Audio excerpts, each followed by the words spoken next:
Several years ago, the Horn of Africa was stable. Somalia was prosperous and peaceful. Ethiopia produced a lot of food and experienced peace and tranquility. So did Eritrea, Djibouti, Sudan, Burundi, and many other African nations. But that was then. Today, as a result of political strife, drought and armed conflict, especially in the Horn of Africa countries, many people are forced to flee and seek asylum in relatively peaceful countries. Majority of the fleeing population are usually women and children, who often become victims of abuse and suffering during flight and even in their asylum country. However, in the dry lands of Dadaab in Kenya, something different has been happening in the world's largest refugee camp. A flower has been blooming in the desert. This is Ifo2, one of the 5 camps in the larger Dadaab Refugee camp setup. In this enclosure is a child-friendly space. Here, children can forget their heartbreaking ordeals and just be children once again. As they engage in these activities, some of the children are taken through non-directive play therapy, where we observe the various behaviors of the children. There are those who may appear to be withdrawn, others may display aggressive tendencies. These are usually referred to the pediatric counselor, where they are taken through further counseling. Through partnership with Handicap International, the infrastructure in the child-friendly spaces has been constructed in a disability-friendly manner, therefore allowing children living with disability who would otherwise be hidden away from the public eye to have fun, enjoy the facilities, and actively participate in children's activities just like their able-bodied counterparts. It is said that education is key. However, majority of the refugee children are faced with imminent disruption of their education. So the first 0 will come where? Here, isn't it? Furthermore, the education system in the host country is often different. Hence, absorption in the host school thus becomes a challenge. However, for the refugee children in Dadaab, there is hope. We have another group, a special group of those children who initially were in school while they were in Somalia. But then when they came up here, because there are differences with our education system, they cannot be absorbed directly into our education system.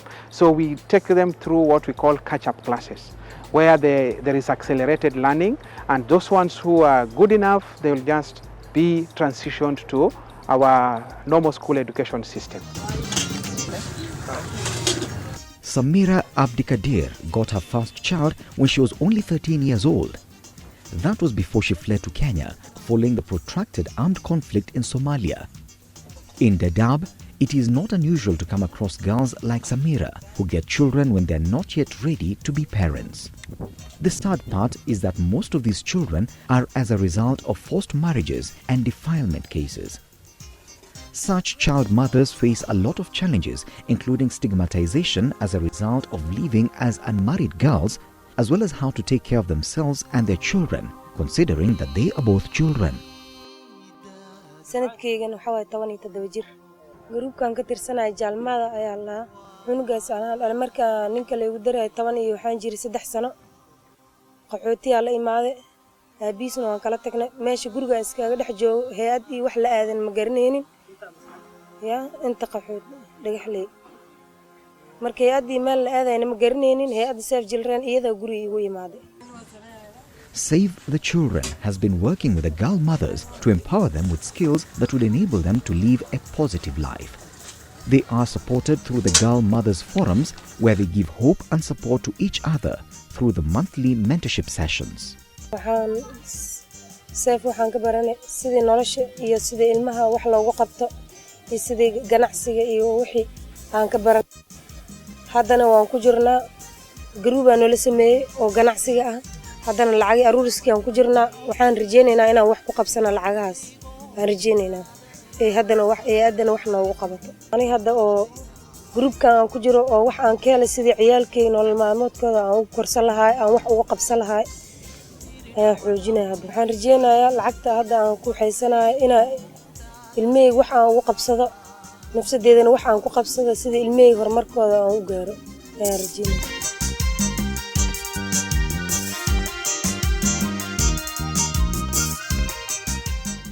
Take a look at this bundle of joy. His name is Mohamedek Abdi.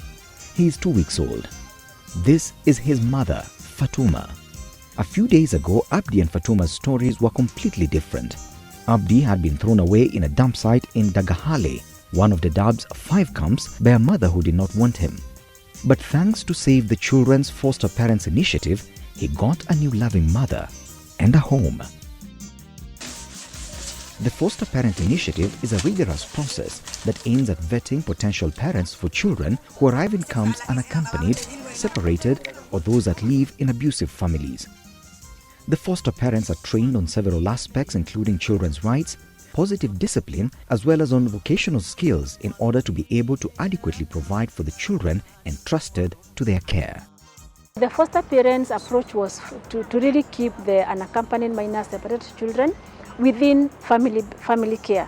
Instead of them being on their own and being exposed to a lot of protection concerns, it became an approach to just have protection and care within a family setup. Through increased trainings for children on children's rights, life skills training and involvement of children on issues affecting them, they are increasingly playing a much more active role in making their individual lives better as well as that of their peers.